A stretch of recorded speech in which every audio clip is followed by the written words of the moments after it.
What's up my people, guys and girls out there? Whether you've been rocking with my videos for a while or you're brand new here, appreciate you stopping by. You could have been anywhere else on YouTube, but you chose to click on my channel, and for that, I'm truly grateful. If you enjoy the vibe, do me a solid. Hit that subscribe button and tap the notification bell so you never miss a drop when I make a new video.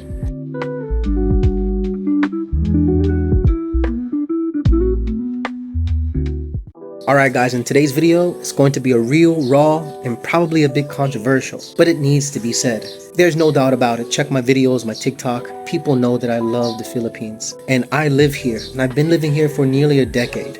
But let's be honest, not everything is sunshine, white sand, and mango shakes. There are things about living here long-term as a foreigner that can seriously grind your gears. I've passed this part of my time here. First 6 months, some guys, it's longer than that. And for some guys, they never stop hating it. So whether you're already living here, planning to move, or just curious, I'm going to break down the most common frustrations and what you can do to cope based on my experience and fellow expats that tell their stories in my expat community.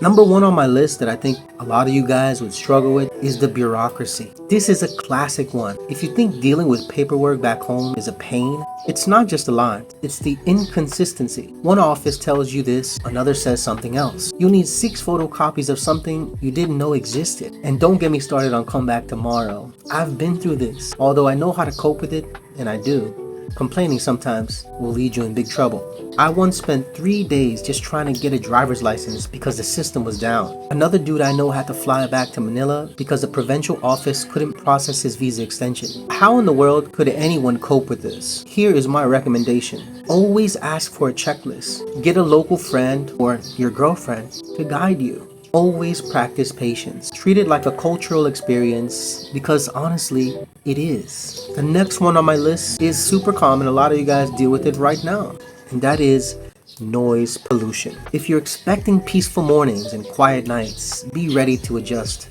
Sometimes roosters at 4 in the morning, karaoke battles at 2 a.m., honking, barking dogs, construction. It's all part of the daily soundtrack here in the Philippines. But remember, us guys, we chose this. So we must know how to cope with them. I used to live near a Sorry Sorry store where sometimes they blasted Tagalog love songs every night. You'll have to learn how to sing along or lose your mind. Some guys do lose their mind and become culprits of the community.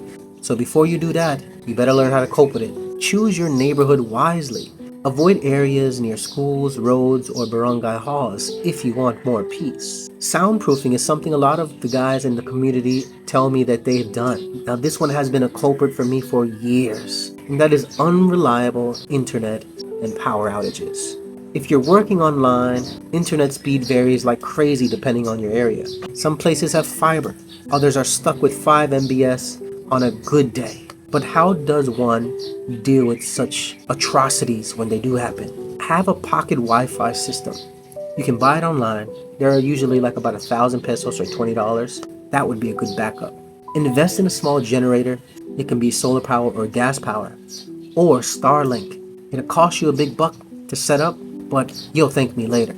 And this next one is overlooked. Kanos, as they call us Americans, are a spectacle here.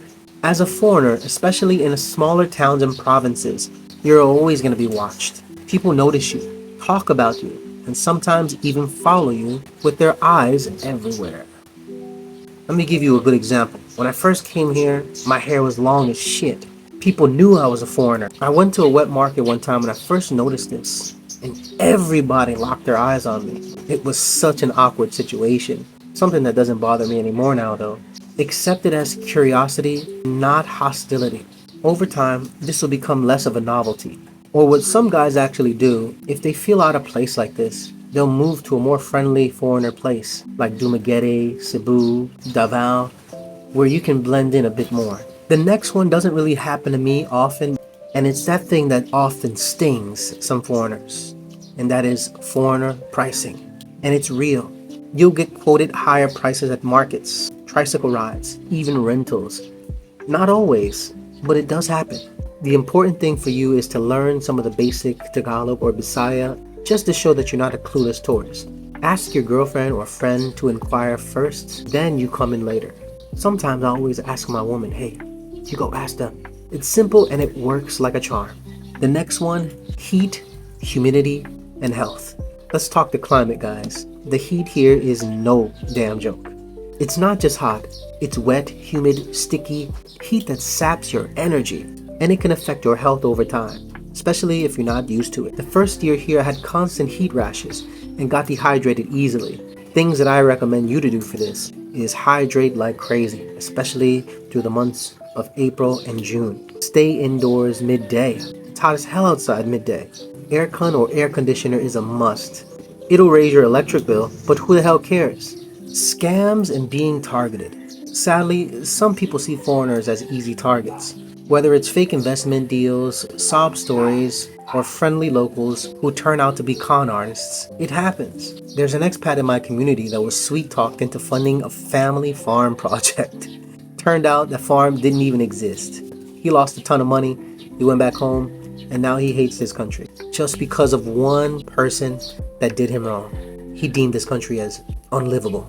We just have to be a little smarter and have common sense and not jump into things too quickly. Next one is relationship pressure. If you're dating a Filipino woman, there's a whole set of challenges. Cultural differences, family expectations, money issues, and yes, sometimes even pressure to provide for people you've never even met. One of my subscribers told me he was expected to contribute $400 to her cousin's wedding just because he was a rich boyfriend. Now, I made videos on this before, guys. You gotta use your head. You gotta know which kind of woman you're with, because there are some women out there that will expect these things, and there are some, like my woman and so many other women that I know, that would never expect this from you. Set your boundaries. Be generous but not naive. Support your partner emotionally, not just financially. Don't just hand out allowances here and there. Make sure you're loved for who you are and not your wallet first. Look, guys, this place has helped me become a better person, and I learn from the people, which that's why I'm learning to be Filipino. It's super beneficial. And there's a reason why many of us stay here for so many years. But it's not paradise 24/7. You will get frustrated, but if you come here with realistic expectations, a good attitude, and a sense of humor, you'll be alright. So tell me in the comments, what's been the hardest part for you living in the Philippines? Or if you're thinking of moving here, what worries you the most? Let's talk about it down in the comments. I always answer my comments. And if you found this video helpful or honest, give it a like and hit the subscribe button. And I'll see you in the next video, guys.